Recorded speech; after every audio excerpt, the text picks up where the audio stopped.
Okay, it is now 10 o'clock. Welcome everybody and thank you for joining our DSO Functions event. I'm Lottie Wheatcroft, I'll be helping to facilitate today's event. Before we get started, I'd like to touch on some housekeeping. If we could ask that people keep their mics muted and their cameras off during the event. We do have the chat feature available, so if you do have any questions during the event, please feel free to pop it in there. We'll answer during the event, and we do have a couple of opportunities for a Q&A where we'll open to the panel. So that everybody is aware, today's workshop will be recorded and shared on our website and YouTube channel. Today you'll be hearing from Cara Blockley, our Head of Distribution System Operation, Christoph Kalaudis, who is our DSO Modelling and Forecasting Lead, Gavin Anderson, our EHV and Compliance Planning Manager, Lois Clark, DSO Commercial Lead, and Keith Evans, Flexible Solutions Manager. On today's agenda, we've done our introductions and you'll be hearing a DSO transition, updates and DFES forecasting in the Northwest, our network development reports, and then we'll be opening for a Q&A and a short break. Following the break, we'll then be moving on to our flexible services background, current requirements and Piccolo. And before closing, we'll open up for another Q&A. So at this point, I will now hand over to Cara. Good morning, everybody. Just take control of the slides. Just first of all, welcome and thanks for joining us today. I know it's a busy time for everybody, so we appreciate your interest in the webinar. My name's Cara, as Lottie says. I've been leading the teams at Electricity North West who are involved in transition to distribution system operation for a number of years now. It's a rapidly evolving area. There's been a lot of changes at real pace within the business. A huge amount of activity and collaboration at an industry level. I'm sure many of you will have heard of open networks and how that's been assisting with sort of coordination of the transition across the industry. So my teams are involved in translating all of that change and looking at what internal processes and systems that we need in place at Electricity North West to deliver distribution system operation functionality for our customers. So I'm just going to take 5 or 10 minutes to talk you through that really, and how we're facilitating the net zero carbon journey through that transformation of the network. That's great, it does work. I'm just going to do a very quick who we are. I'm sure many of you have been on one of these webinars before, would have seen this in a number of guises, but for those that don't, I'll quickly run through it. Whilst I'm going through this introduction of Electricity North West, we'll share a poll just asking you if you could tell us who you are and the companies that you're representing. It just helps us understand the stakeholders that we have online today and how we can tailor these going forwards. So Electricity North West are one of 6 distribution network operators in Great Britain. We are regulated by Ofgem, operating as part of that regulated industry. We serve 2.4 million customers across our footprint area. And as I say, we are regulated by Ofgem through price controls.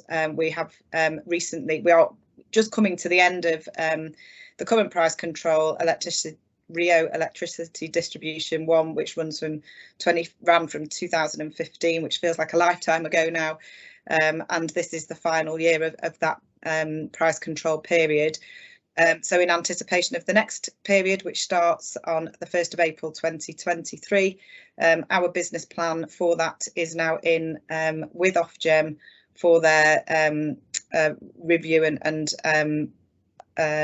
approval. Yeah, I think in terms of the business plan preparation itself, it's really key to highlight that the fundamental inputs to that are twofold really. It's government policy, and the key one of those being the decarbonisation commitments that government have, but it's also, and more, as importantly, based on the needs of our customers and stakeholders. And there was a huge amount of engagement with stakeholders that went into our business plan submission itself. Okay, I keep wanting to say next slide, apologies. That's not, is that, can I just check with you, Charlotte, does that show the full slide, or is that showing just a partial view? That's showing the full slide. Excellent, thank you. So whilst we've been going through the engagement with our customers and preparing for the next price control, the key key output that we need to ensure that we facilitate, and arguably it's, you know, more of a leadership role than just a facilitation role, is supporting and leading our region to net zero. And this is in direct response to what we've heard from our local customers and stakeholders. And the business plan is explicit in its delivery of net zero.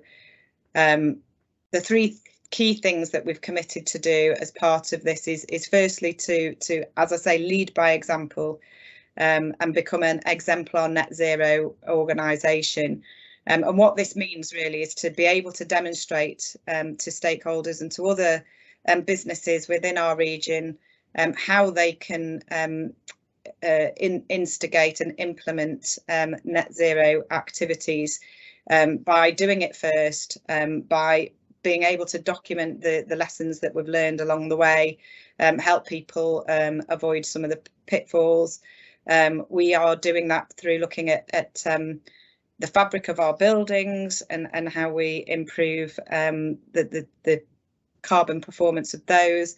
We've looked at our transport policies and our employee incentive provision, and we're also extending our net zero requirements within and down into our supply chain.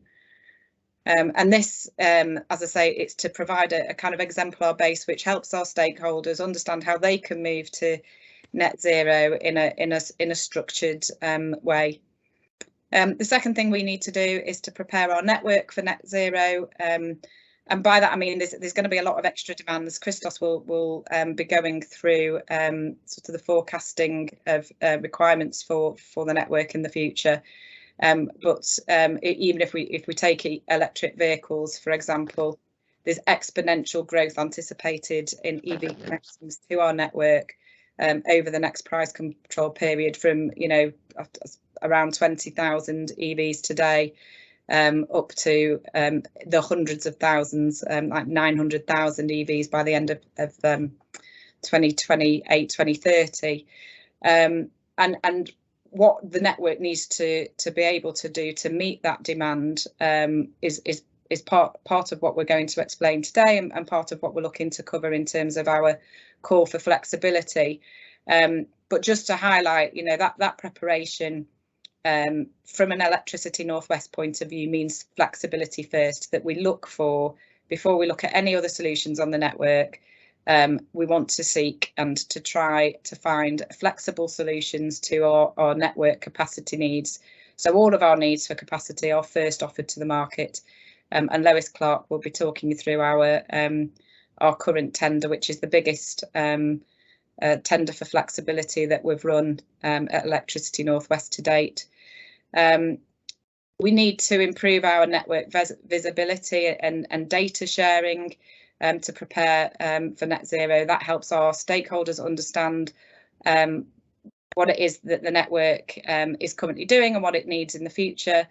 So things like LV heat maps will support that. And then lastly, you know, there will be areas and there will be needs where we need to increase the physical asset size of the network, and that comes under preparing our network for net zero, but just to underpin, it's a flexibility first approach. And then thirdly, we have heard from customers through this extensive engagement we did on our business plan that they want us to help them demystify, or they want us to help them understand what it is they can do. They're ready to do stuff, they're ready to do something, but they're not always sure where to start with decarbonisation and decarbonising their operations, their offices, or you know, for domestic customers, decarbonising their homes. So we have established a team that are set up to support businesses and customers drive down their carbon emissions by giving expert advice and support.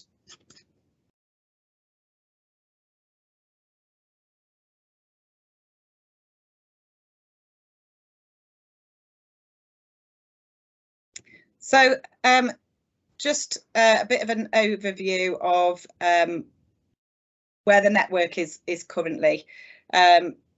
Again, most people will have seen different visuals that represent how the network has evolved and the complexity on the network from where the industry was a decade or so ago, where essentially there was electricity generation generated centrally, distributed, carried through the transmission voltage network, and then moved by us to our 2.4 million customers where it was used.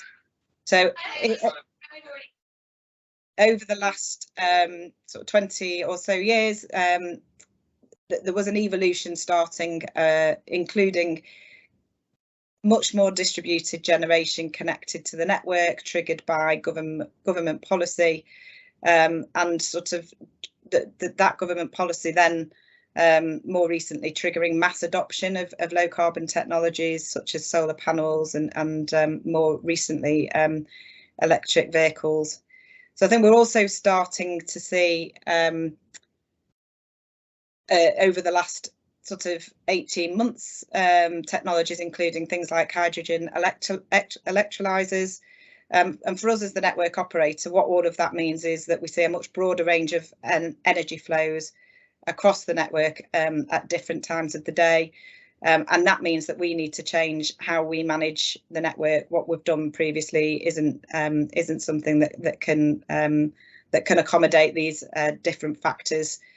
So given that we need to have much greater visibility and control of the network to adopt smart, flexible solutions, we are now operating a system that's far more complicated, and it's more interactive in that we've got you know, visibility of customers' assets and flexible contracts with customers' assets, and that complexity is only going to grow really as decarbonisation accelerates. So what was simple has become much more complicated over the sort of past decade or so.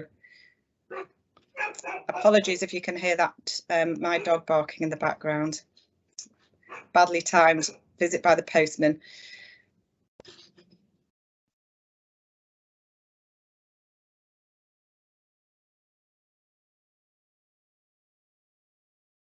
So in response to those challenges, Ofgem have done a lot of work as the regulator themselves to define what the distribution system operation of the future should look like, and what roles and activities need undertaking to ensure smooth operation of the future electricity system.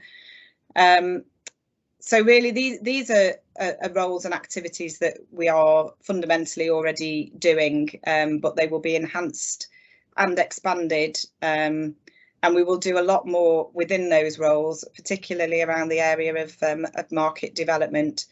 So as far as planning and network development goes, we do a lot of forecasting now. Our distribution future electricity scenarios publication is available on our website, and that's something that Christos Kaloudis will be taking you through in a lot more detail shortly. But I just really wanted to highlight that this is you know, there's been a step change in our forecasting process capability over the last price control period. We take a significantly greater amount of inputs to get improved insights into the range of kind of future needs of the network as we move towards 2050. And I use 2050 as being the target date for decarbonisation. I think it's important for me to highlight that in the Northwest region we have accelerated ambitions from our stakeholders. So Greater Manchester are looking at a 2038 net zero target date. We've got Lancashire stating that they are aiming for a 2030 net zero achievement, and sorry, I'm saying Lancashire, and then we've got 2037 as being the third region's target date for decarbonisation. So essentially our stakeholders want to go further, faster, and we need to be prepared to respond and accommodate for that. In terms of network operation, as you saw on the slide showing the complexities of the distribution network in response to all of the net zero changes, there's a greater need to be managing the network energy flows and network capacity usage in real time. So we need to optimise the use of that network by interacting with customers' assets and using customers' flexibility for managing things like peak load. We've invested in a best-in-class network management system, and that system provides the platform for continuing development of smart grid capability that will allow us to do that kind of network operation and optimization in real time. Market development is a critical role is critical in the DSO role. It's critical that we act as neutral market facilitator, and what that means is we seek to support whole system outcomes when we assess solutions for network needs. So being neutral means we need to justify not only where we spend money, but also what we spend our money on in terms of the solutions that we seek to network needs. This is why in our business plan, you'll see that we've established a separate directorate for distribution system operation. And also we will be establishing a distribution system operation stakeholder panel, and that's to provide segregation of duties and transparency of decision making when we provide network capacity requirements to the market. So we'll publish what our requirements are, and we'll work with the DSO stakeholder panel to ensure that our processes and our decisions are transparent and fair. So all three roles we need to improve and get more open with our data sharing. All of those roles require sort of transparency on the way that the network is managed, and we have a data digitisation and data strategy which is available, and if people want to look at that further, we're not covering it explicitly in the webinar today, but that's something that you could have a look at, and we share on our website.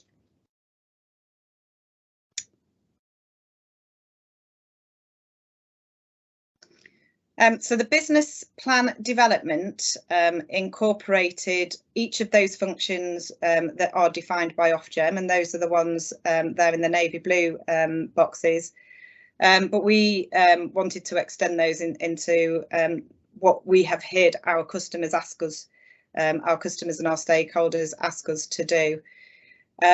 So as well as the three functions from Ofgem, we've also got this function around customer support and making sure that we help our customers transition to the net zero future, making sure that nobody's left behind, and helping them understand that once they have adopted low carbon technologies, that they have potential to to work with Electricity North West and provide flexibility not only to us but to organisations like us who may be going into the markets and seeking flexible solutions.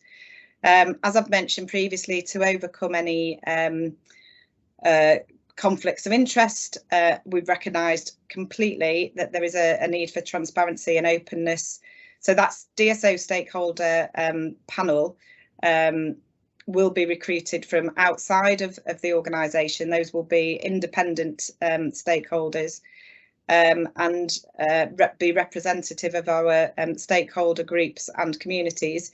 And they are there to provide guidance and to provide challenge to our distribution system operation methodologies and our processes. And they will also provide the opportunity for participants in our flexible service processes to bring appeals to that stakeholder panel.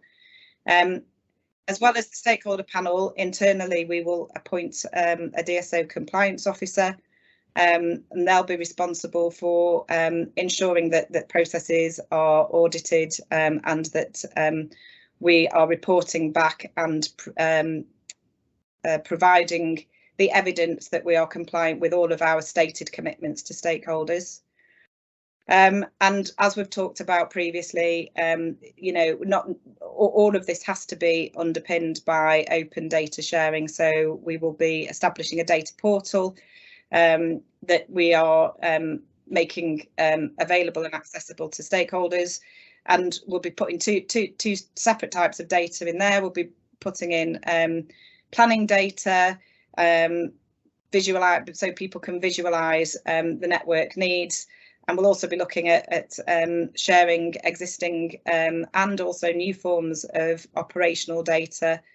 And we'll also be sharing any of the models that we use internally for data and data and for the decisions that we make using that data.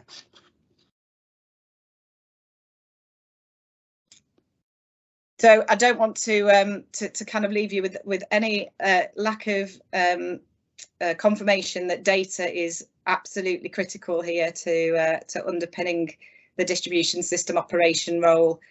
You know, we recognise that we've got a new, much more interactive system with customers, and that system needs to be able to adapt to changing customer behaviour.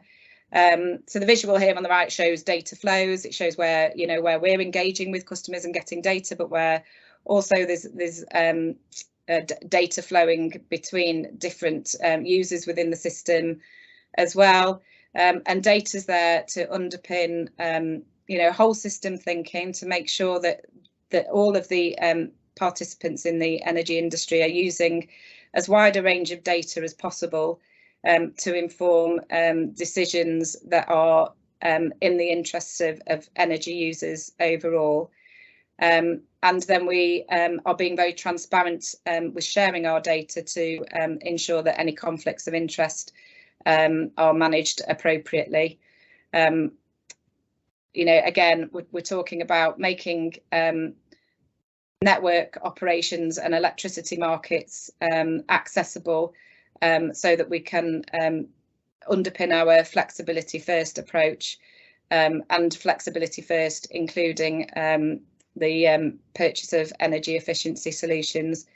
So I'm going to stop there and hand over to Christos. Christos is going to take you through our forecasting of future flexibility, and then later on Lois will cover off the flexibility call itself.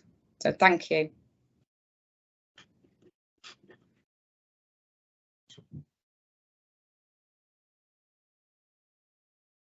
So good morning, everybody. I'm Christos Kaloudas, and I'm going to talk to you about our distribution future electricity scenarios this morning. It's what we call DFES, and you've possibly heard about DFES, or some of you might be more aware about what DFES is. So we were the first DNO to publish a DFES, and DFES is a key planning and stakeholder engagement process since 2018 for us. We were asked by our regulator to produce a DFES that has a mainly planning purpose. So we need to facilitate plans of our local stakeholders. We need to provide that network capacity for them to complete their plans. So we need to understand what the future demand growth and generation is in our network so that we can release capacity where this is required. So a key requirement for us is to understand, to do a stakeholder engagement and understand our stakeholders' plans. So we go through an extensive engagement with stakeholders, trying to understand what their requirements, what their plans are around decarbonization or other developments, and this is reflected into our DFES. DFES is part of a range of standardized processes that we have for reporting and planning.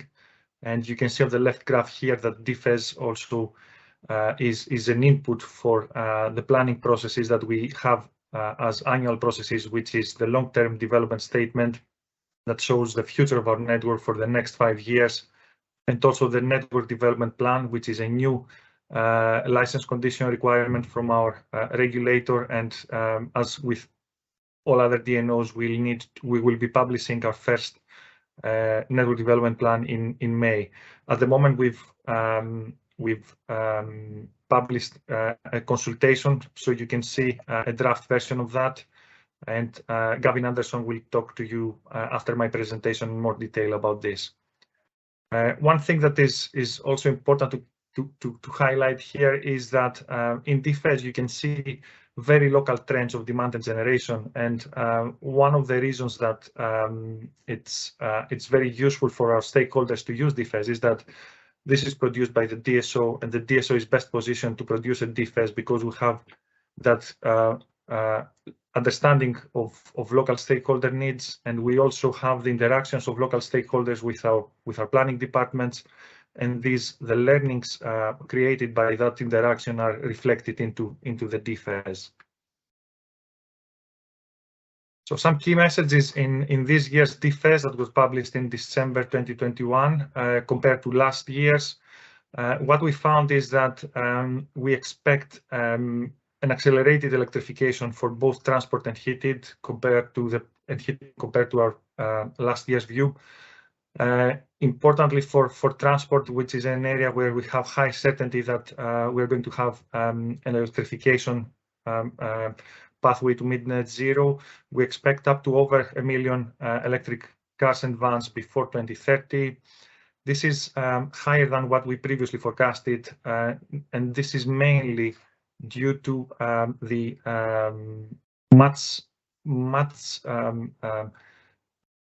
much more reduced prices of battery costs compared to what was previously forecasted. So battery costs were reduced much faster than was previously anticipated.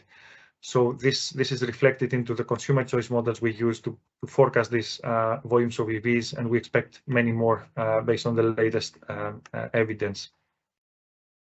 Now, when it comes to heavy-duty vehicles, our understanding the last couple of years is that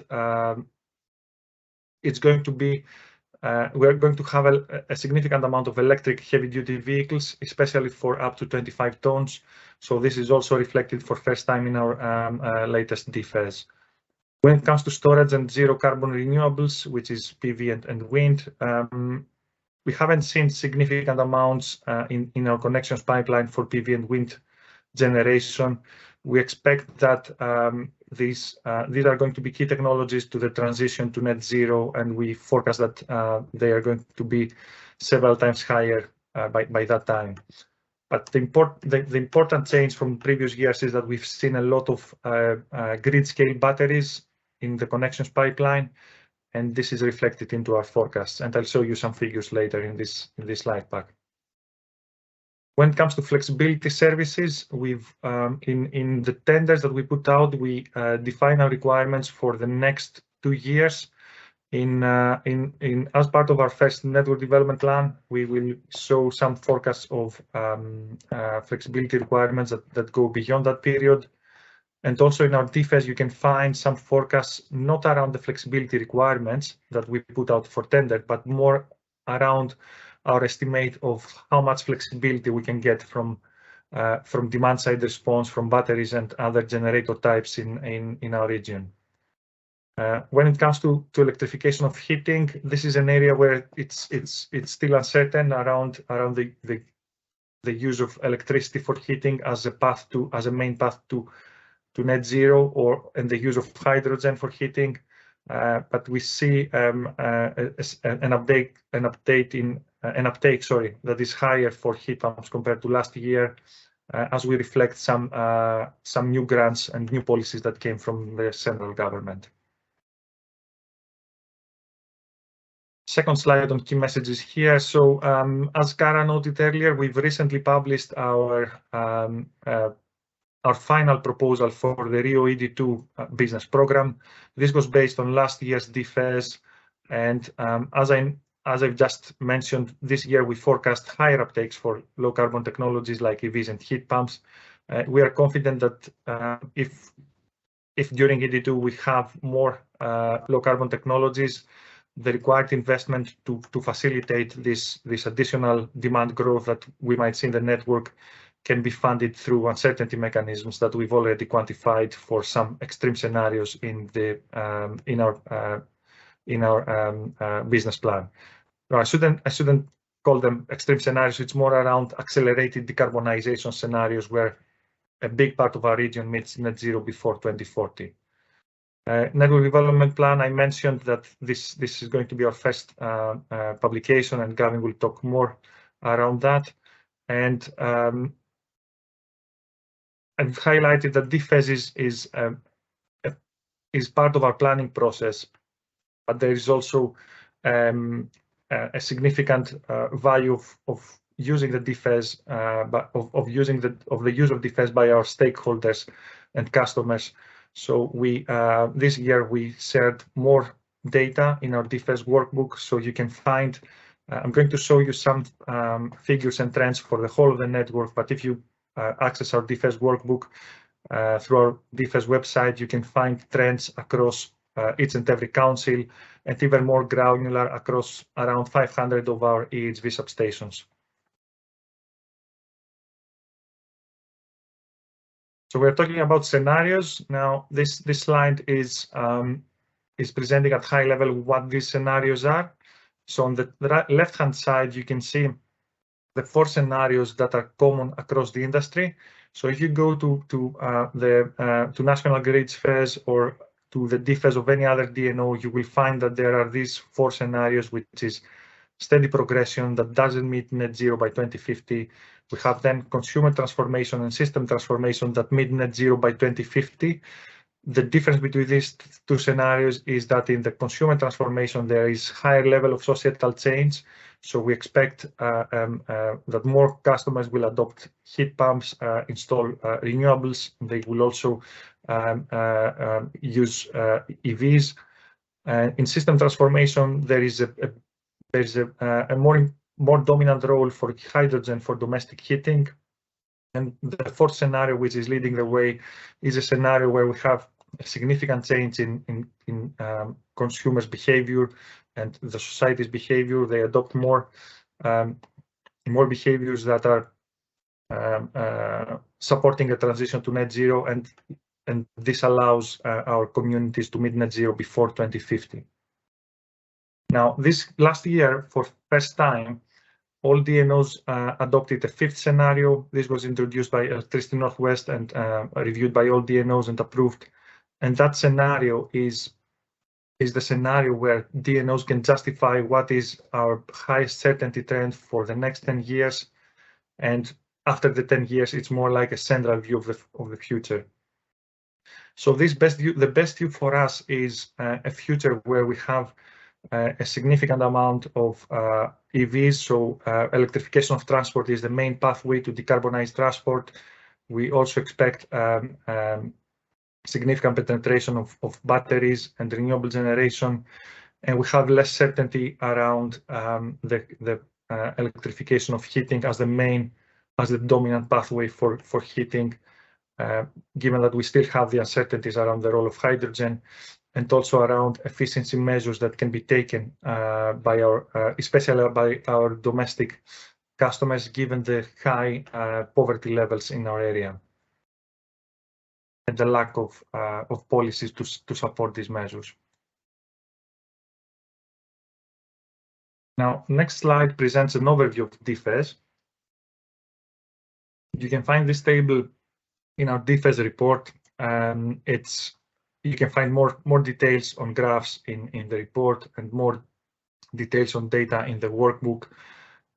As you can see, there is, if you compare the values at the starting point, which is 2021, with the values that we forecast for these scenarios, and 4 of them again are meeting net zero by 2050 or before. So all apart from the steady progression, you can understand that there is a significant action required by customers to electrify transport, to decarbonize heating, to install more renewables to meet these net zero targets. And actions to meet net zero required around these areas, and we also need to focus on increasing efficiencies and on penetration of more net zero renewables at local level. So the rest of the slide pack consists of 3 parts, one on demand, one on generation and batteries, and the last one on flexible services. Starting from demand, you can see in this graph the peak demand across our system, across Northwest in 2021. This was just above 4,000 megawatts, and you can see the forecast for the around 10 years from now for 2030. Why are we talking about peak demand? We're talking about peak demand because as DSO, we need to make sure that our networks have the capacity required to meet that demand growth, and actually we need to have the capacity to supply the peak demand. It's also important from a flexibility services point of view that this peak demand growth is also driving our requirements for flexibility services. So what you can see here is that we pretty much expect that the bottom 2 tapes with light and dark blue that correspond to domestic and non-domestic demand are changed slightly, and the reason for that is that there are factors, parameters that reduce these, which is around efficiencies, and there are factors that increase that demand. So it's things like demographics or economic activity, and especially for parts of our region like Greater Manchester that has double-digit growth, it's reflected there. But the main factors that result in a growth is actually electric vehicles. You can see how our view compares this year compared to the last year. So even though we have lower volumes of connections in our pipeline, our view is that we'll have more demand growth through EVs and heat pumps by 2030. Now, that was a snapshot for 2030 for our best use scenario and how this compares with our best view with last year. Now, this is our latest forecast for the whole range of scenarios across all of the scenarios. You can see that all scenarios by 2030, we have high certainty around the trends, but then there are more uncertainties in the longer term, and these are mainly around the role of hydrogen for domestic heating.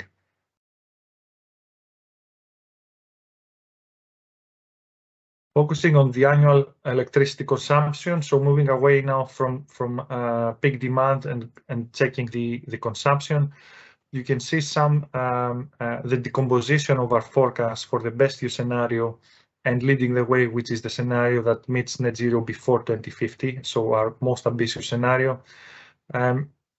Again, for best view, it's mainly the electrification of transport that is the main driver for demand growth in the longer term. For leading the way, we have changes in more significant changes in customer behavior that reduces the baseline domestic and non-domestic demand, but we expect higher demand growth driven both by the electrification of transport and also the electrification of heating. Moving next to distributed generation and batteries. you can see now a similar graph which shows the decomposition for the different technologies. What we see here is the installed capacity of technologies. So you can see that at the moment we have just above 2.5 gigawatts, just above 2,500 megawatts of installed generation. This consists of a large amount of wind generation. We have around 600 megawatts of offshore wind generation connected. Moving forward, there is that gray tape that is from flexible generators, that is gas fueled. We had also some diesel fuel, but the majority moving forward is gas fueled. There is a period that we see a growth for these technologies, but within as we move towards 2050 and aiming to meet net zero by that time, we see a reduction of these technologies. The key technologies that continue to grow is wind generation and solar generation. One key note here is that our forecasts for distributed generation are also take into account the forecast that National Grid is producing for the transmission connected generation. So the ESO, the electricity system operator, is better positioned to understand the future of transmission connected generation. So in a net zero landscape, the amount of transmission connected generation determines how much net zero generation we are going to have in connected to distribution. So a key message that we send to local stakeholders is that if we want to secure the transition to net zero by a certain time, and especially around electricity supply, that is the sector that is expected to decarbonize first by mid-2030s, there is more action required to install renewable generation at local level than what we have in the forecasts. And we need to do that in case that there are delays for transmission connected generation like offshore wind to be connected in the system, or if our assumptions around and the ESO assumptions around very significant levels of efficiencies on demand are not met. So if we still need to meet the net zero target, there is a requirement for more action than what we have in the forecasts. In terms of batteries is a new technology for well, it's a traditional technology, but it's a technology that we see a high penetration in our networks lately, and the need for batteries is due to the high penetration of stochastic generation, that is like of wind generation and solar. So what we've seen, it's something that is anticipated to see more batteries connected in the network. From our side, the amount of batteries that we've seen in the pipeline has seen an acute increase the last couple of years. We've reflected that in the forecast, and you can see that this acute increase in the first 7 years, and then this is followed by a continuous growth that is actually following the growth of renewables, both for distribution and transmission. And moving to the last point, the last slide of my slide pack this morning, I'm going to talk to you about flexibility, flexible energy potential. So in our DFES, you can find some more graphs around the full range of scenarios.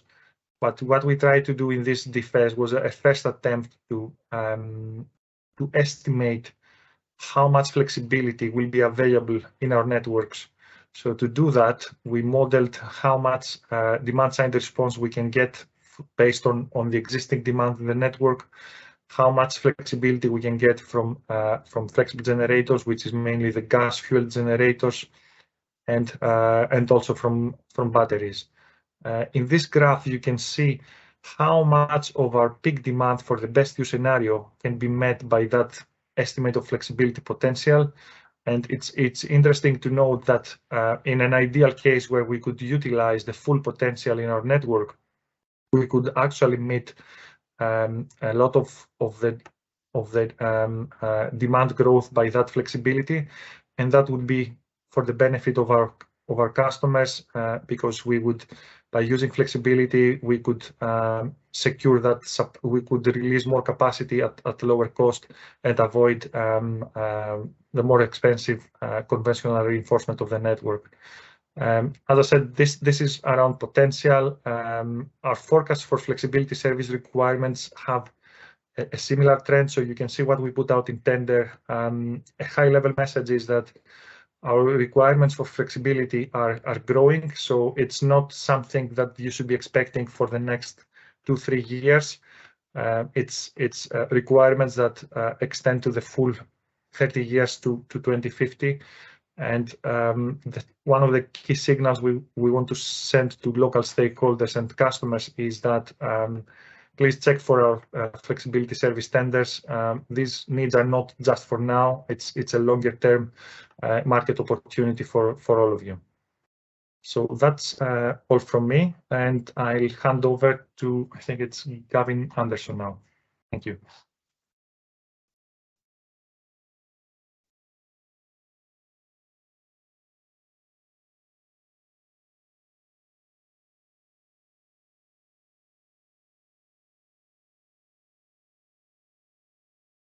Good morning. My name is Gavin Anderson. I'm the EHV and Compliance Planning Manager for Electricity North West, and I'm going to give a short introductory overview of our recently published for consultation network development plan.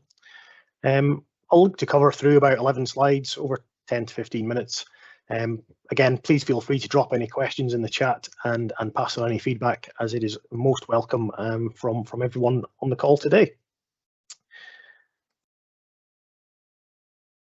First, I'd like to provide a bit of history and context as how we developed our network development plan and where we are today effectively.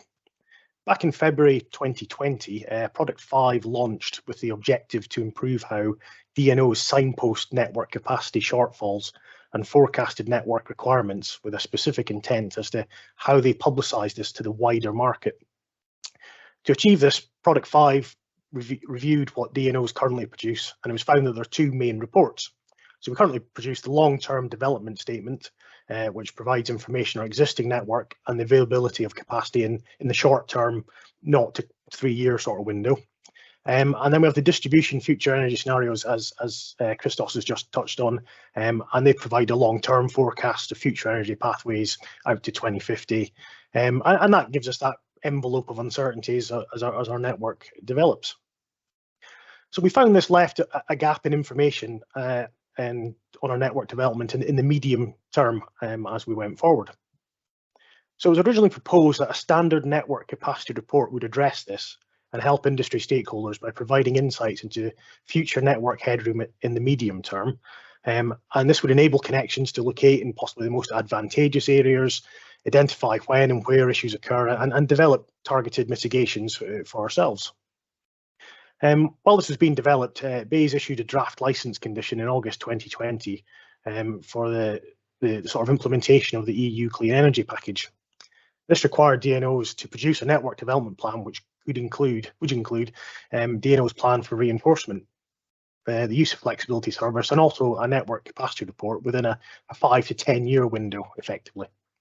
This new network development plan target publication date is by May 2022. So once this was published, P5 took stock of changes and the implementations of new license conditions, and it realised that there were synergies between the network development report and network capacity reports. So it was agreed to work in parallel and develop a FOS for the NDP, and continue to develop and publish the network capacity report for August 21 as a sort of halfway house, and then take feedback and learn from that experience and integrate into the capacity report in the NDP going forward. In August 2021, all the DNOs published their respective NCRs, ourselves included. P5 then published its proposals in a formal statement, the FOS for NDPs. And in December 21, we then proceeded with beginning to pull together our NDP for draft consultation in April 2022, which we achieved with the publication in late March onto our website. At the moment, we've now begun tweaking the draft documents. responding to a little bit of feedback we've had so far, and are aiming to publish our final complete document next month in line with the WS1B P5 target. So that's a bit of potted history. So the NDP, the scope covers a number of key areas. The high-level points which define the scope of the NDP are that each DNO, which has over 100,000 customers, has to produce an NDP from May 22, and then every 2 years thereafter to refresh it. They need to cover the 5 to 10 year ahead period, which follows on from LTDS, which only covers, as I've said, the sort of 0 to 3 year sort of window.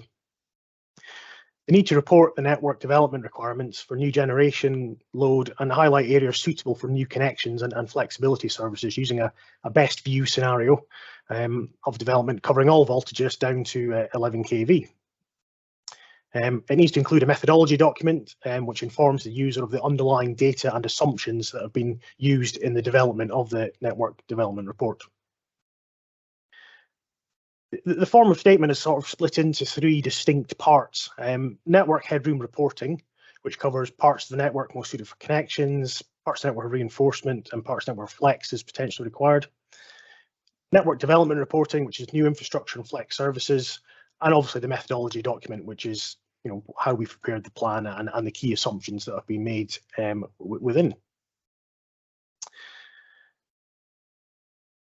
Consultation we sent out. So what does it look like ultimately in nuts and bolts? So the format of the capacity report for the NDP will be in tabular in nature, with respective DNOs are then a bit of relicense to add a bit of interactivity to the workbook, which I'll come on to in a couple of slides time if required. A short guidance document included to explain the scope of the data in the workbook and define each data element, and to give the user some overall instruction on how we put it together. We've published our 3 key documents: the NDP methodology, the NDP report, and the NDP workbook across there at the end of March. Just breaking those down in a little more detail, the methodology document provides an overview of effectively the end-to-end process. We use the forecasting, the network impact assessment, pieces of work, optioneering, and the best development view plan to bring all that together. And stakeholder engagement obviously is massive to us. We forecast various parameters for each scenario up to 2050 to allow us to arrive at an overview of the future picture of the network. Inputs from key stakeholders and our forecasts on LCTs, for example, EV volumes, heat pumps, and generation storage capacities are all included and baked into the plan. Electricity demand, taking in energy consumption, true peak demand, as we've touched on earlier this morning, and they allow us to forecast and plan accordingly to meet the challenge. This plan can and does evolve over time and is amended as required, and the biannual publication of the NDP is deemed sufficient to cover these changes as time marches on.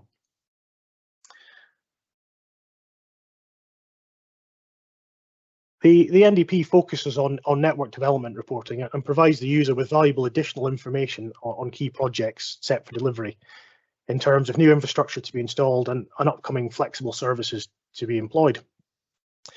The information provided with the objective of giving the users foresight whether network plans may impact on the developments and signpost requirements for flexibility services so users can target developments accordingly.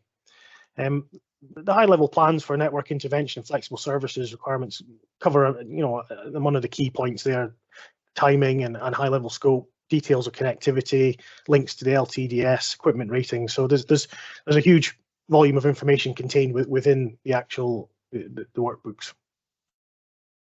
I'll now just sort of move into what the workbooks actually look like, and again, this next few slides is just to sort of to bring that out.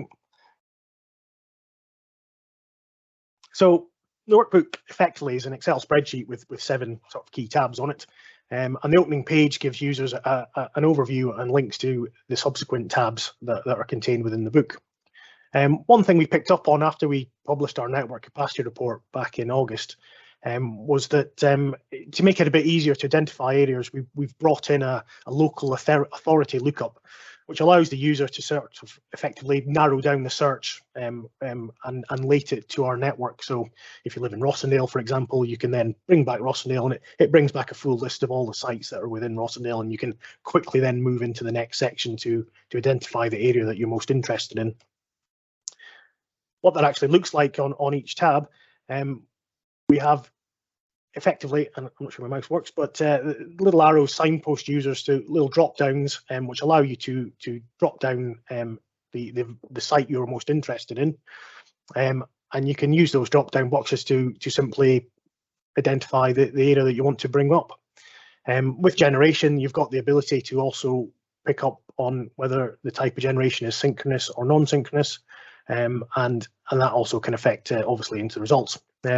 Now, as you can see in this little example, so I've just picked one up Holland, and we're forecasting at the moment on our best view scenario that we've got capacity to the end of ED2, but we're beginning to see shortfall in capacity denoted by the red sections into early ED3. And what we can also see is across the various scenarios that need is obviously increases as those scenarios are slightly more onerous than some of the other ones, and that gives us that very good high-level overview at a very quick touch, and hopefully something users can make use of. The main document then goes on to bring out the pages. So there's about 73 pages in the main document covering all 17 GSPs across our area. Each entry contains a map overview showing the feeding areas and picks out the specific sites within that area that require an intervention, and the timeframes where an intervention is signposted based on our forecast data. Details include the need, when that need first occurs, and how much. We also include a very high-level typical asset type solution and an overview of the level of flexibility response required dependent on the scenario. And these are on little table formats. So again, I've brought through the Up Holland example where we saw from the tables that there's an exceedance popping in 29 and how big that exceedance is. We have a typical asset solution we could probably break out to solve the problem. But again, signposting that flexibility response that might help us there in the short term and how big that is going through the various scenarios.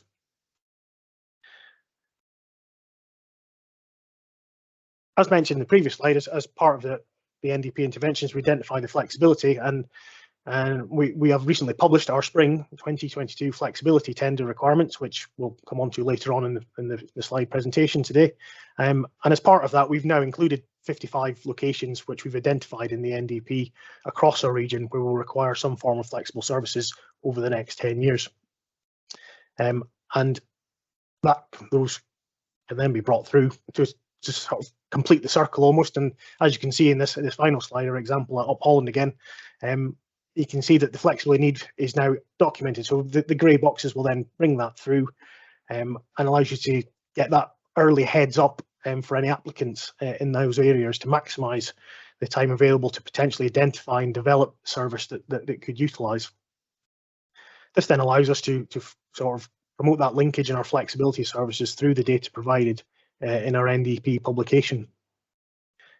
And that concludes a very short whistle-stop overview of the presentation of the NDP. I think I've got a poll about now, Lottie, that'd be right? You do indeed. We've got a couple of polls from your section, so I'll just launch the first one, which is which of these technologies do you think will provide the most flex? Teams can be slightly different for each user. So what you might find is some people will have a pop-up on their screen.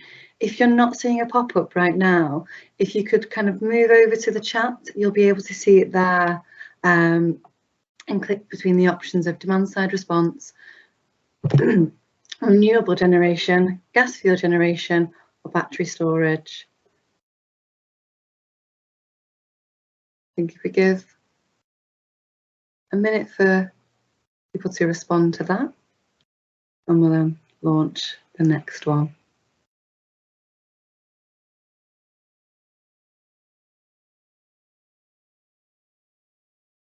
Okay, we're getting some responses now. The next poll is, do you think the NDP is useful? And the options here are yes, no, and if it's not applicable to you, just click that option, please.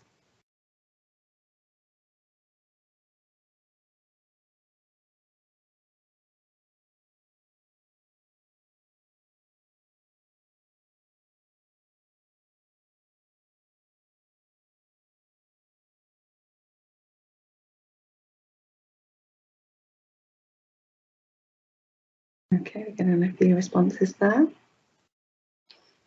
For those that it's relevant to, it looks like we've got a strong yes there, which is great.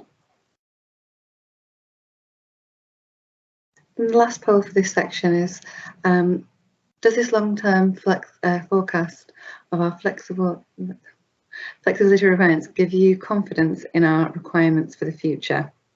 And the options there are yes, no, or not applicable. I'm sorry for stumbling.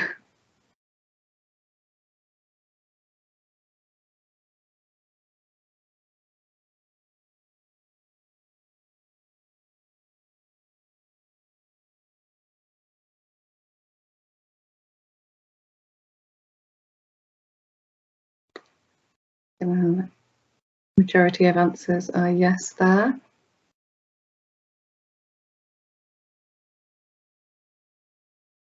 If you have clicked no, it would be good to understand why, and if there's more that we can do. So please do feel free to kind of add some context behind that into the chat. It's always appreciated.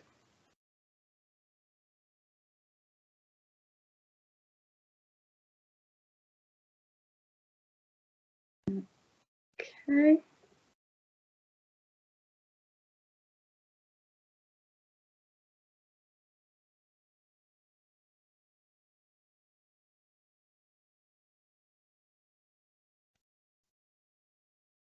And lastly, this won't be a poll, but I would like to ask, with regards to flexibility requirements, does the content in the NDP provide sufficient information for you? So if I could get a yes or a no in the chat, that would be great.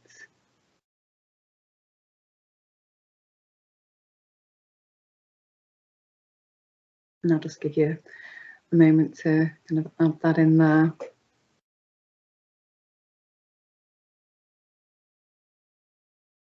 I'm going to say, Lottie, I'll drop into the chat a link to the NDP for everyone, just in case someone hasn't got it. Yeah. Good idea. Okay, at this stage, what we'd like to do is open to the floor for any questions and answers.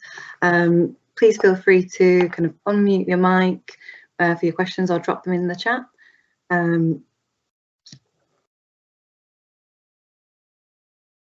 panel can pick that up.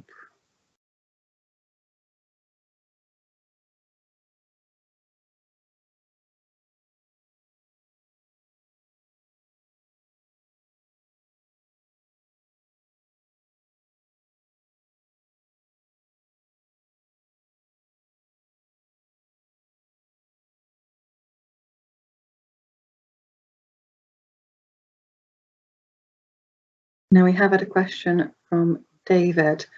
On E&W's overall approach to DSO, the Ofgem Challenge Group found some DNOs to be planning ED2 DSO with ambition, and E&WL was noted for evidence of benefits. What are the biggest hopes for your DSO approach? I'm not sure who's the best person to answer this question. Perhaps Cara? Yeah, thank you, Lottie. Yeah, so we believe that we are definitely already going further than was requested with our appointment of the DSO stakeholder engagement panel. And we will always be seeking opportunities to improve our delivery of flexibility. We developed and perhaps Lois could touch on this in her session. We have a cost benefit analysis tool that does include a range of benefits, and we would look to develop that further to ensure that we have got the opportunity to include benefits within that assessment wherever they lie on the energy system. We are also looking to appoint additional stakeholder engagement resource, specifically with the focus of engaging with and supporting on the development of local area energy plans. Hopefully that answered your question. Happy to take any further questions, David. You can drop them through to Charlotte, or perhaps Charlotte can share our direct emails later. No, that's encouraging. Thank you. I think the stakeholder group is a great move, and the move to boost stakeholder engagement. I just wonder if you're pleased with the level of local authority engagement as so far. I think it's an area we would recognise that there is room for improvement. So that's not a criticism of their engagement with us. I think we recognise that we perhaps aren't geared up for the more extensive engagement that we need to undertake with them as we move forwards.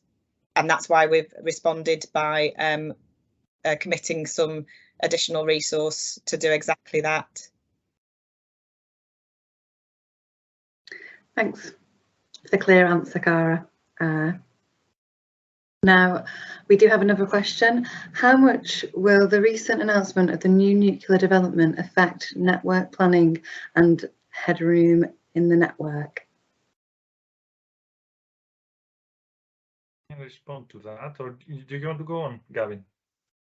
Yeah, I mean, I was just going to sort of touch on what we've got in our ED2 plan around the Cumbria Ring. So up in there, we have had tentative approaches for connection to our network for large scale nuclear developments, but they're almost too large for our network as a whole, and they probably need to connect directly to the transmission network.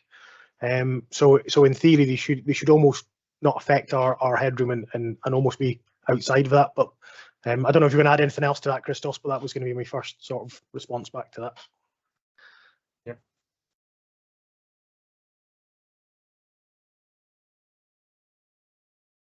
We're taking at the same time the next question that came in the chat box from Laura. With the DFES, these are only pictures of some likely scenarios. All of these have huge uncertainty due to unknowns such as future technology readiness and uptakes from consumers generators. So for the NDP, how are you tackling uncertainty? Okay, so I'll start from DFES. These uncertainties are more significant, as I said, in the longer term. In the shorter term, I wouldn't say that these are. I wouldn't say that this is so uncertain. So, for example, we've seen the last couple of years, we've seen over 10,000 EV chargers connected to our network. So we have high certainty for electrification of transport. We see several developments coming. Renewables is also mature technology with reduced cost and is widely expected to be the cheapest option to decarbonize the electricity supply. It's more uncertainties in the longer term, and NDP uses all of the DFES scenarios as inputs. And if you can see the consultation, the draft NDP that we've published, we provide information and forecasts of the capacity headroom across the whole of our EHV network for all scenarios. So you can see you can see, let's say, the forecast of capacity headroom in that correspond to the NDP.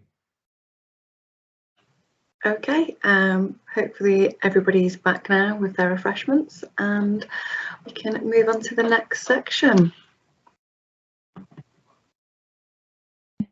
Yeah, so this one will be coming from me. So hi everyone, my name is Lois Clark. I'm the DSO commercial lead, and today I'm going to be giving you a bit of an overview of our flexible services. So within the context of the wider DSO team, I work closely with Gavin and Christos in translating all the information from our DFES and NDPs into our actual flexibility tenders that we issue. My team also looks after the ongoing management of contracted capacity. So be that changes to existing capacities and updating contracts and stuff like that. So all the fun stuff. So just to get a bit of a gauge as to where everyone's up to, there is just going to be a quick poll just to understand where everyone's up to really. So there's 3 questions of have you participated in one of our tenders before? Or if not, have you participated in any other DNO's flexible tenders? And thirdly, what do you feel are the biggest barriers to providing flexible services? So there's a few different answers in here linked to cost, location, timescales and contract length. So I will give you all a minute or so just to fill these in. It'll just help us shape the rest of the presentation today.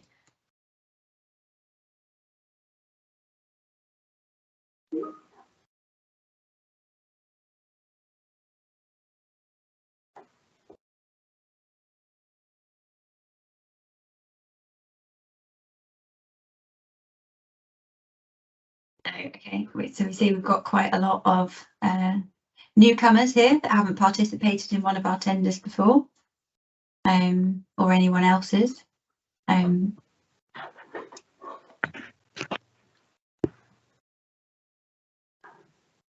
Yeah, so if you all fill in the third question on the biggest barriers, that would be really useful for us in terms of where we go with the rest of it. So it's a bit of a summary. Since we started procuring flexibility back in 2018, we have published 164 requirements. So that's 164 different locations across our network. That's been across 10 tenders with a total of 1,500 megawatts.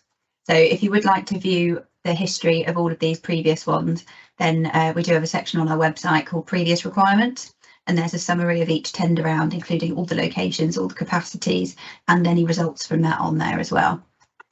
So although it's still a relatively nascent market, we have been doing this for a good few years now, and we're really embedding this, as Gavin and Christos said, into our approaches. So it is flexibility first now for all reinforcement requirements. So just as a bit of a recap of what actually are flexible services. So they're used by DNOs to help manage network constraints. So essentially it's using more or less electricity when instructed in return for payment.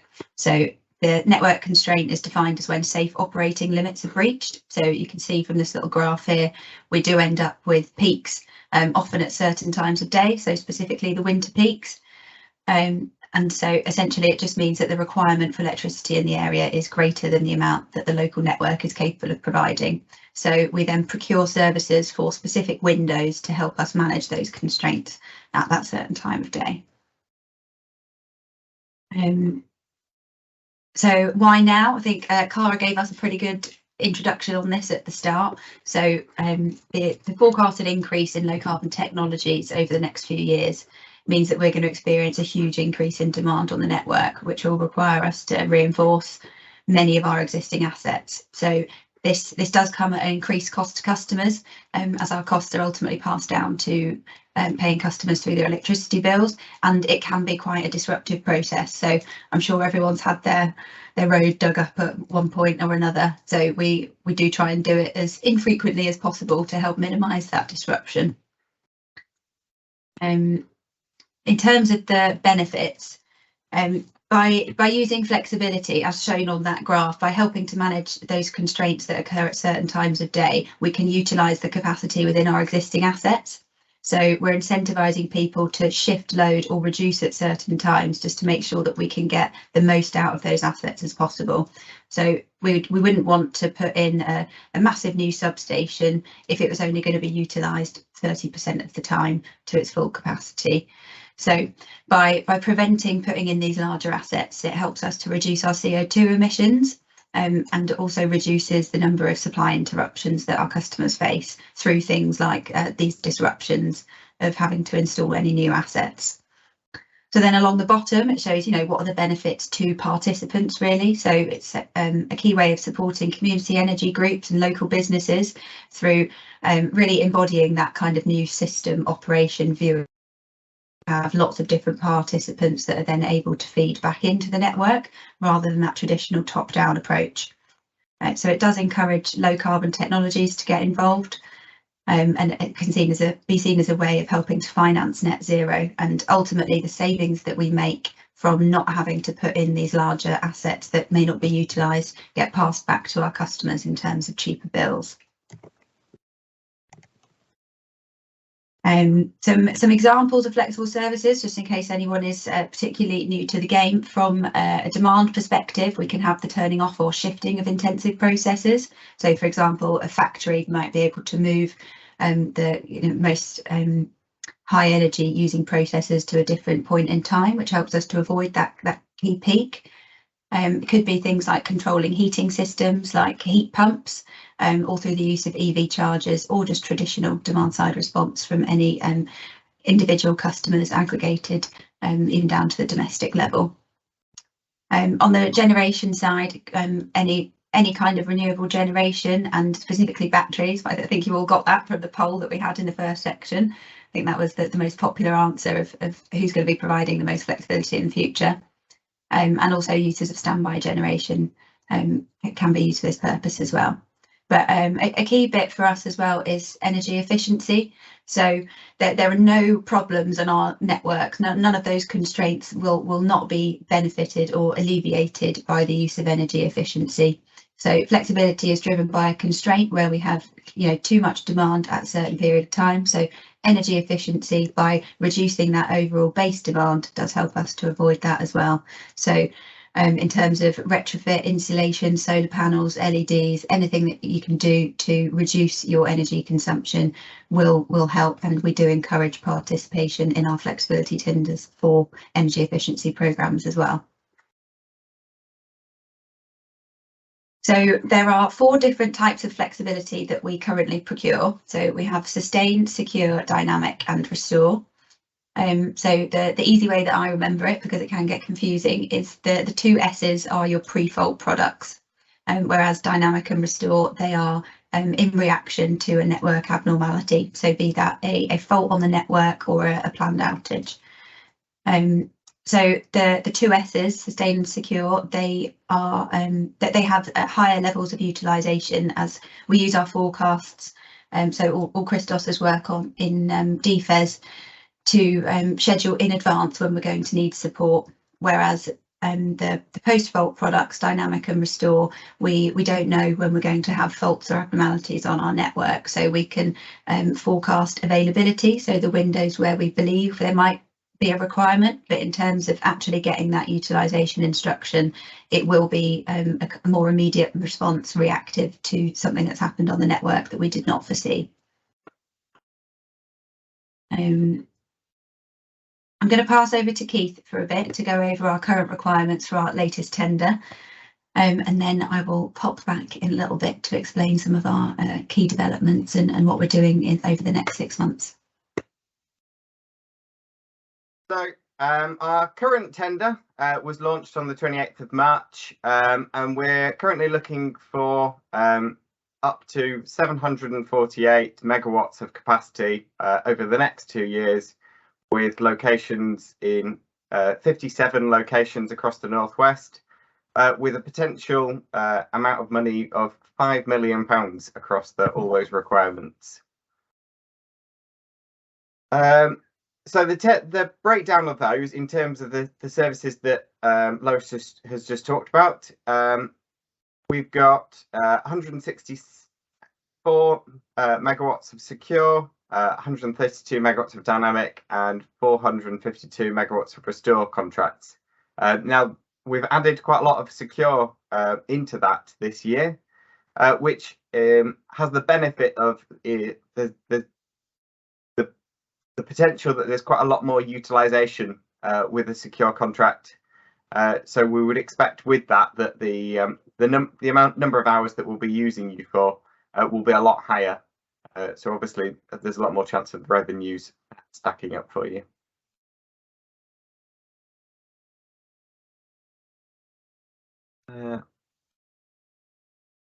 So splitting that out into the different regions, we've got 24 sites in Manchester, 13 sites in Lancashire and 20 sites in Cumbria.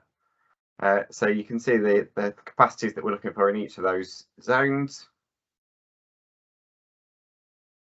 And to have a look at these requirements, we provide a flexibility map on our website, which shows the different symbology for each different type of tender that we're looking for. So you'll see on the map the different symbols that we've indicated. The blue is where we're currently actively looking for services, and then we're also then looking. We've then got the future requirements showing in grey, which were the requirements that were identified as part of the NDP that Gavin spoke about earlier.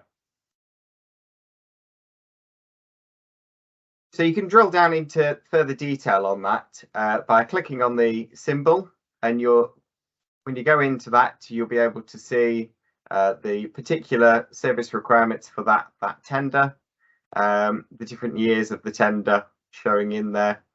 And that map can be found by either going through our Flexible Services homepage, and we've also got one on the current requirements page. So the information that's shown in grey shows the NDP information for the expected requirements for the next 3 to 5 or 5 to 10 years. So you can get some confidence that the areas that we're currently actively tendering for, actually a lot of them we're probably going to be looking for future requirements out to 10 years, which hopefully should give you some confidence that you can invest in assets within those areas, as well as showing new areas that we will be interested in the future.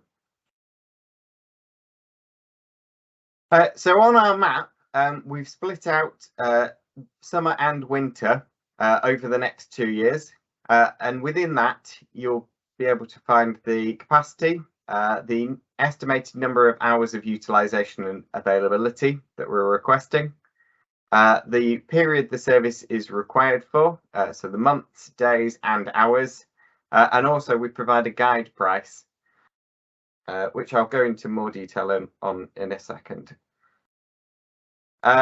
If you want to look at the full invitation to tender documents, they're available on our website under the current requirements section, and included in that is the invitation to tender, terms and conditions, the standard flexibility agreement, the technical specifications, a summary of the site requirements, a copy of the half-hourly requirements, the online pre-qualification questionnaire, a postcode checker, and then there's also a bid calculator. So the current procurement timeline, as I say, we launched this in March. Where the current tender, we're looking for all PQQs, so that's the qualification questionnaires and assets to be registered before the 24th of June, with the bidding window opening on the 4th of July, and then bidding closing on the 15th of July, with us awarding contracts in August.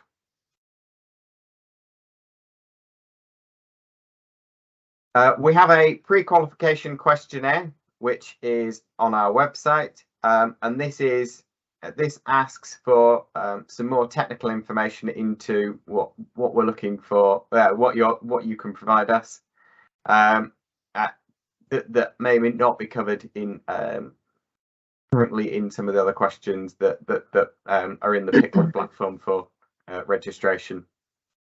All fields need to be accurately completed by the deadline of the 24th of June. So we do suggest that you do try and do that as early as possible, because it might ask for some information that will take a little bit of time to get.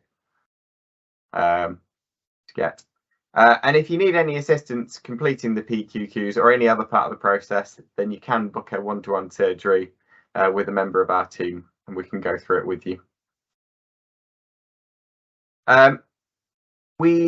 In terms of the costs that we provide on the map, we utilise the ENA Open Networks CHEM methodology and tool to calculate our ceiling prices per service requirement, and this shows the optimal price deferral value where flexible services would be cheaper than a conventional reinforcement solution.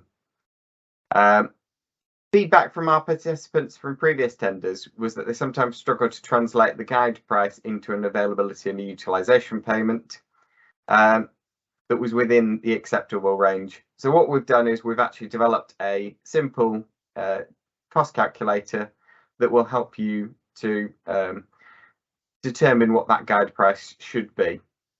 The guide prices have been provided for a single service period and represent the maximum budget available, assuming that all the service requirements are met, including the availability, utilisation and capacity.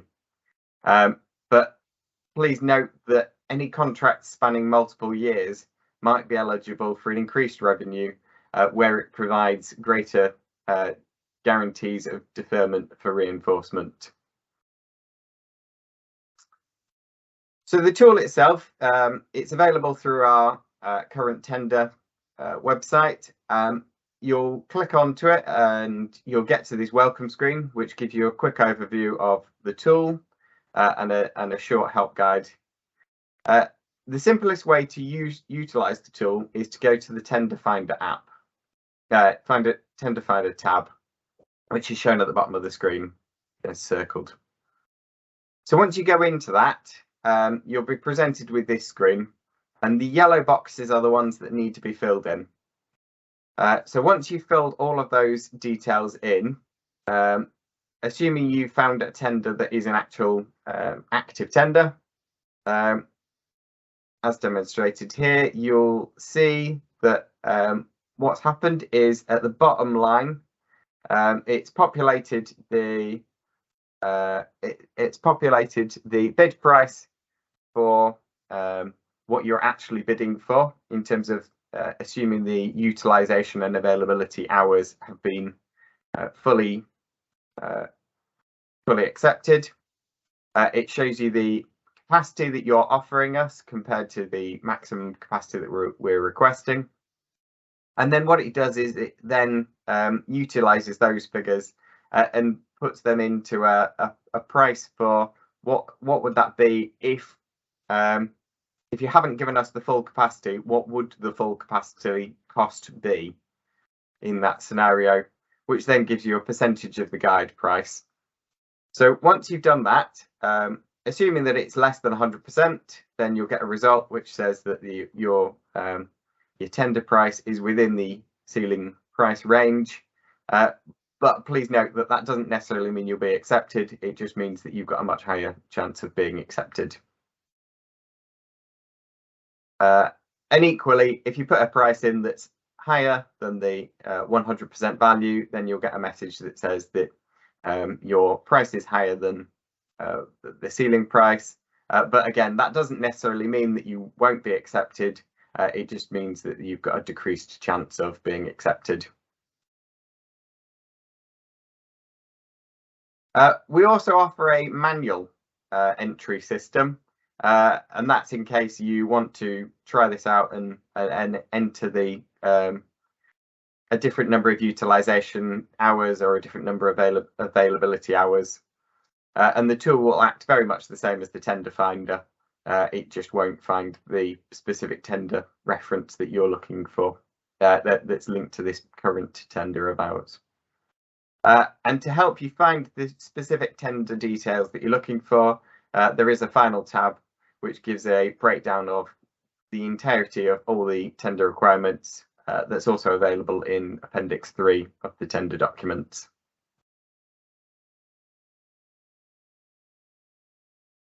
So the process for participating in the tender, you need to sign up to the dynamic purchasing system, which is via Piccolo Flex.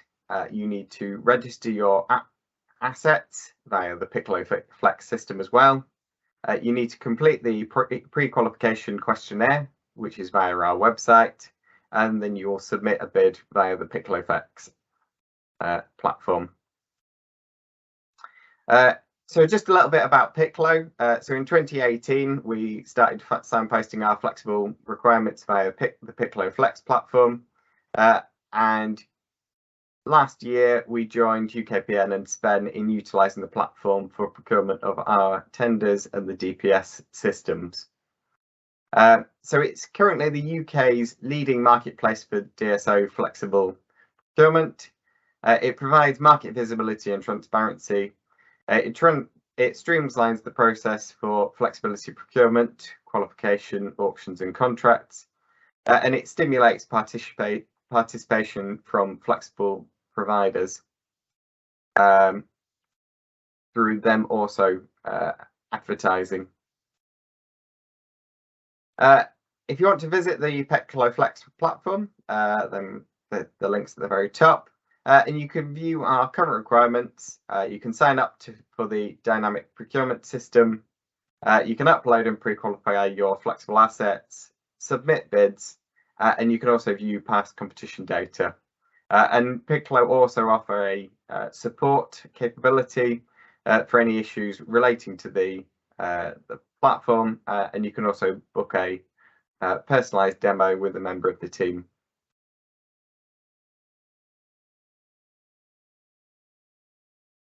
We also have a profile page on the Petclo platform, which again provides access through to our tenders, gives links to the tender documents, answers some frequently asked questions, and provides contact information and a feedback form.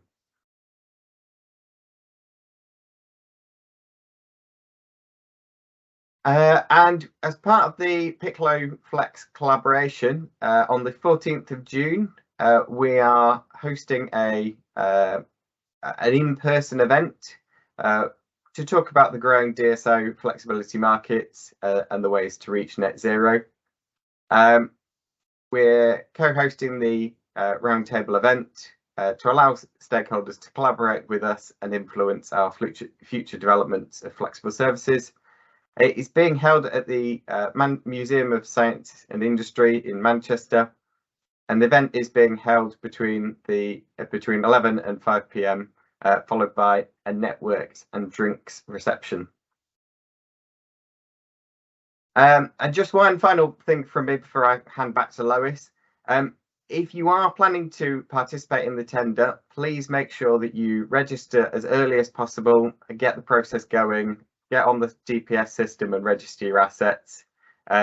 It can take a little bit of time sometimes to go through some of the DPS checks, so we do advise early entry. And I will pass back to Lois now. Thanks, Keith. I think we are just going to have a little poll in a second as well, that just asks, is there any additional information that would be helpful for us to provide to enable you to participate in our tenders? So as Keith's gone through those documents there, we've got things like the postcode checker, the calculator, the map. We have a full half-hourly breakdown of all the service requirements. So in terms of, it could be data or engagement or more kind of surgery sessions. Is there anything that anyone thinks would be useful for us to provide to just make it easier to participate? Anything that you need to know that you feel you currently don't? And you don't have to respond right now, that's not putting everyone on the spot, but if anything comes to mind, especially over the next few slides, then please do put it in the chat, because we do want to make it as easy as possible. So now I'm just going to take us through some of the key developments and ongoing work. So this is what we're going to be doing over the next 6 to 12 months and what we have done as we're gearing up for our final year of Rio ED1. So on that, we published another year in review document in January. So this summarises our progress throughout the year in line with the ENA's 6 steps for delivering flexibility services. So as a reminder, that was a document that was published back in 2018-19, and it had kind of 6 key elements that we would all buy into. So champion a level playing field, ensuring visibility and accessibility, open and transparency, clarity, consistency, and whole system outcomes. So for the last 3 years, I think you can see slightly on this small computer here, we've published a document that, following these 6 steps, tells you what we've done in that previous year to move towards those goals. So if anyone would like to have a look at that, then it's quite a useful resource, and we like to look at it every now and again just to remind ourselves what we've done in the last few years. So as a bit of a recap, our key developments in 2021, the first bit was the implementation of our new network management system. So that was a huge project for us that's been going for the last 5 years or so. So that's our control system that will actually be managing our network. And then to complement that, we've begun rolling out low voltage monitoring onto our network. So this is quite a key activity for us, and by the end of ED1, so within the next 11 months, we're planning to have, I think it's 50% of our LV substations with monitoring on them. So this then gives us the visibility to start rolling out flexibility to those LV sites, because at the moment we don't know when they're overloaded. So in terms of what I was saying earlier about identifying those key constraint points within a day, at the moment we don't have that visibility. So this monitoring will allow us to say, yes, there is a constraint between these hours, therefore we require some flexibility for that as well. So that's going to be a key step in unlocking more opportunities for flexibility, especially at the local level and to domestic participants. We've also secured several contracts from our spring and autumn tenders. So as I mentioned before, you can view all of these under our previous requirements page on the website.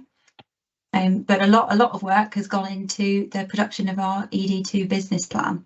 So there is the DSO annex, which is available on our website as well, which goes into a bit more detail about specifically what we've committed to over the next 5 years. So this is currently under review, so it's sat with Ofgem, but we are expecting the draft determinations back within the next couple of months. So that'll say whether there was a tick or a cross against what we said we're going to do. We've begun work in standardising the pre-qualification criteria. So this is being looked at under the procurement processes workstream and open networks, but we've also done quite a lot of work within the PICLO collaboration with the other networks as well, thinking about how we can make it as simple as possible with those key interfaces with flexible providers. So we published our ceiling prices as well to guide bids, as Keith showed you going through that calculator. And another key element is the implementation of flexible power. So we joined the collaboration in May 2021 because of feedback from previous sessions such as this, that it would be useful to have one simple platform that providers could join to be able to see, to log all of their availability, utilisation, and then view their payments and processes from one portal instead of having to learn how to use several. So those are kind of highlighted against the key areas that they match there. So just as a bit of specific feedback, so this is why we've been encouraging you to put as many things as you can into the chat. We do listen to everything that you have to say, and we do try and act on it as best we can. So from previous sessions, some feedback was that people would like the option of being dispatched via an API as well as an RTU. So we do still allow that. So we've adopted the flexible power platform, which allows for dispatch via APIs, but we do still allow dispatch via an RTU in the event that the provider cannot or is not efficient to be dispatched via API. So we are trying to be non-discriminatory here really, and open it up to everyone. So we also have some feedback that they wanted more visibility of the maximum costs available for flexible services and help with how to calculate those bid prices. So we have published the guide prices for each service. So you'll be able to see on the map as well, when you click on one of the locations, it does give the breakdown of the summer and winter period of the costs that are available for each of those different service windows. And Keith's calculator tool will help you in submitting a bid, just to make sure that there's no wasted time or effort on your parts if you are participating as well. Some other feedback was that people would like to see the results of previous tenders, including the prices agreed. So we have published a results overview on our previous requirements page for the last 2 tenders. So that shows whether bids have been accepted or rejected, and what prices there are. And then, which I'll touch on something else in a few minutes, but we've got a new report that we publish next week that gives a full breakdown of all bids received, prices and dispatch summary as well. So just helping to give you that extra bit of confidence in our transparency, and hopefully to get some more familiarity with how things work and what's worked previously, etc. And then finally standardising baselining methodologies for service settlement. So that's been a real key activity through the Open Networks projects over the last year, producing that common baselining methodology and tool to facilitate the transparent calculation. So that is currently being onboarded, and there are several documents on the Open Networks website as well. So when we share these slides, you can make the most of all the links that we've got in here. Just to touch on our distribution flexibility procurement statement. So following the Clean Energy Package implementation a few years ago, we had a new condition added to our electricity distribution licence. So this is directly related to procurement and the use of distribution flexibility services. So we did our first one last year, and our second one was published at the end of March. So this is available on our website. And so this one is the statement. So this is the looking forward report. So it states our full intentions for the next regulatory year. So from April to March, detailing what we intend to procure, how we're going to procure it, all of our planned engagement and how to get involved. So I do recommend having a read of that. It's quite a useful resource that just really lays everything out and in simple steps of, if you want to get involved, this is exactly how you can do it, and these are the steps that you'd need to take. So in May, this will be supplemented by a procurement report, which is then a looking back version. So it's alongside the statement, you can then say, this is what we said we were going to do, and now that that year's over, this is what we actually did. So in terms of the volumes that we actually procured, the results of those tenders, who has been dispatched based on those contracts awarded, and the engagement that we undertook throughout the year compared to what we said we were going to do. So we're currently just finalising that, and that will be published next week. So I do recommend everyone has a look at that as well. So we are quite key participants within the Open Networks project. So this is just a bit of an overview. So the project sees all 6 DNOs in the UK working together, along with BEIS, Ofgem and the transmission operators as well. So there are a number of work products that are being looked at under workstream 1A. So this one is dedicated to flexibility services. And as you can see here, there's quite a full work plan for this year. So some things that we've touched on so far in the presentation within Keith's section, we use things like the common evaluation methodology. So that's the CBA tool that we use to, we put in inputs being the DFES forecast. So how much flexibility are we going to require? And then we put in the actual bids received by participants, including things in the future like the carbon value of those assets, to then work out whether it is an efficient and economic solution or not. Some other key activities that we're going to be looking at are procurement processes. So although we've started looking at standardising the pre-qualification criteria within the kind of PICLO collaboration at the moment, that is being extended across all networks, and they're looking to see how we can harmonise that with ESO as well, just to make sure that you don't have to jump through different hoops for different networks. Some other key bits are the commercial agreements. So probably noted a few years ago, we all adopted to use a common framework for flexibility contracts. So all the UK DNOs are now using that, and with this year, the next step is going to be moving towards a more of a framework style agreement, and the ESO are joining as well. So again, just making it even easier to participate in the different kinds of flexibility markets that we have within the UK. So if anyone wants some more information on this, then there are plenty of resources on the Open Networks website, but there'll also be a consultation over summer, which I will share some details with you shortly. So in summary, all the work that we're doing under Open Networks at the moment is being guided by the Smart Systems and Flexibility Plan. So this was published in July 2021 by Ofgem and BEIS in the context of transitioning to a net zero energy system. So this heavily guided the work products and plan deliverables for the Open Networks project in 2022. So it specifically mandated the requirements for standardisation of pre-qualification, baselining, API interfaces, contracts, etc. So this is something that we are very keen on getting sorted within the next 12 months, just to make it as easy as possible for everyone to get involved in these new markets. So finally, moving on to some more fun things. So some dates for the diary. So there is an Elevate Sustainability Exchange. So Elevate is a company based in Greater Manchester, but they've got a keen focus on local business growth. And so that will be a really good event to join. So details of that will be on our website.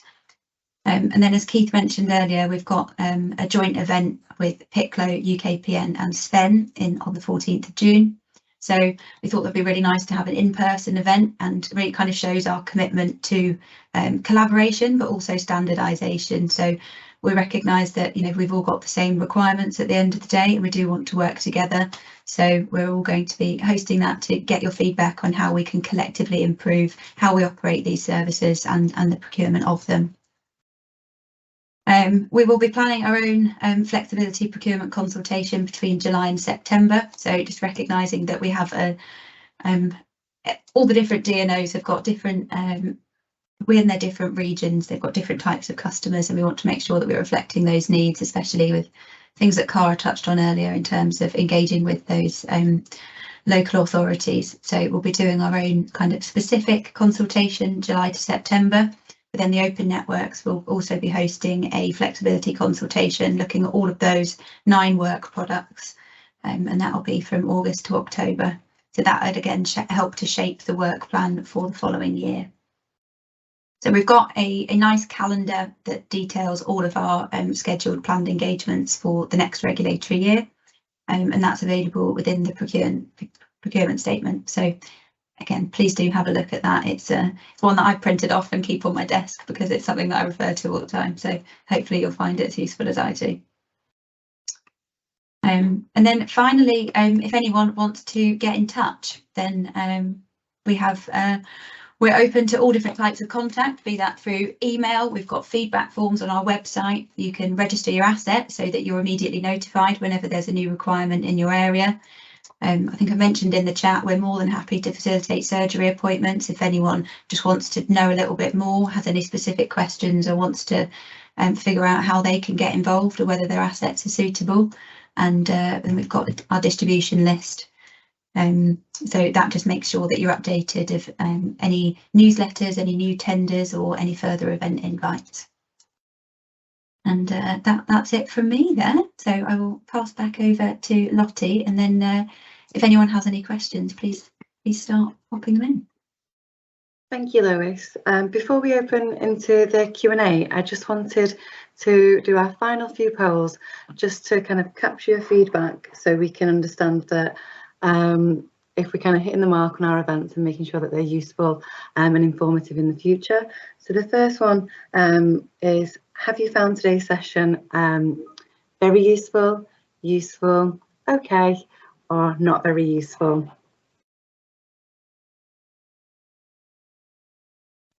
And for those that haven't seen a pop-up on the screen, if you could navigate over to the chat, that would be great.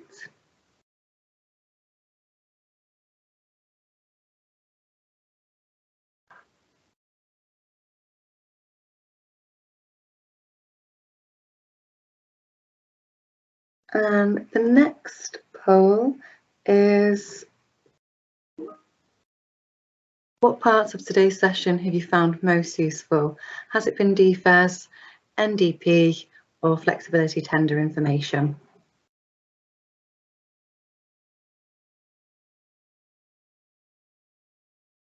And I'll also launch the final one, which is, are there any other areas you would like us to focus in more detail in future sessions? So that's kind of open to you, and kind of put your suggestions in there. With the last 5 minutes of today's webinar, I would like to open up for any questions that you may have.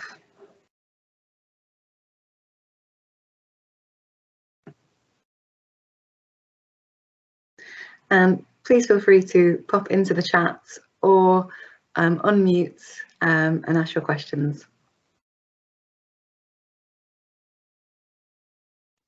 Hi, Lewis. I'll ask one quick question. One of my pet subjects, and maybe a bit off piste, but which NMS system have you migrated to? It's a Schneider system. Okay, thank you very much for that. It's just interesting because of the way, obviously, they have to work with the rest of the systems around flexing with everyone else. Thanks, Lewis. Bye.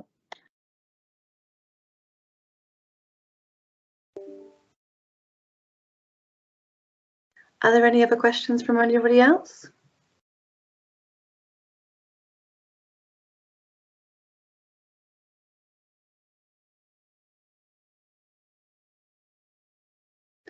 In which case, if you've completed the last polls, then thank you very much for joining and feel free to say your goodbyes.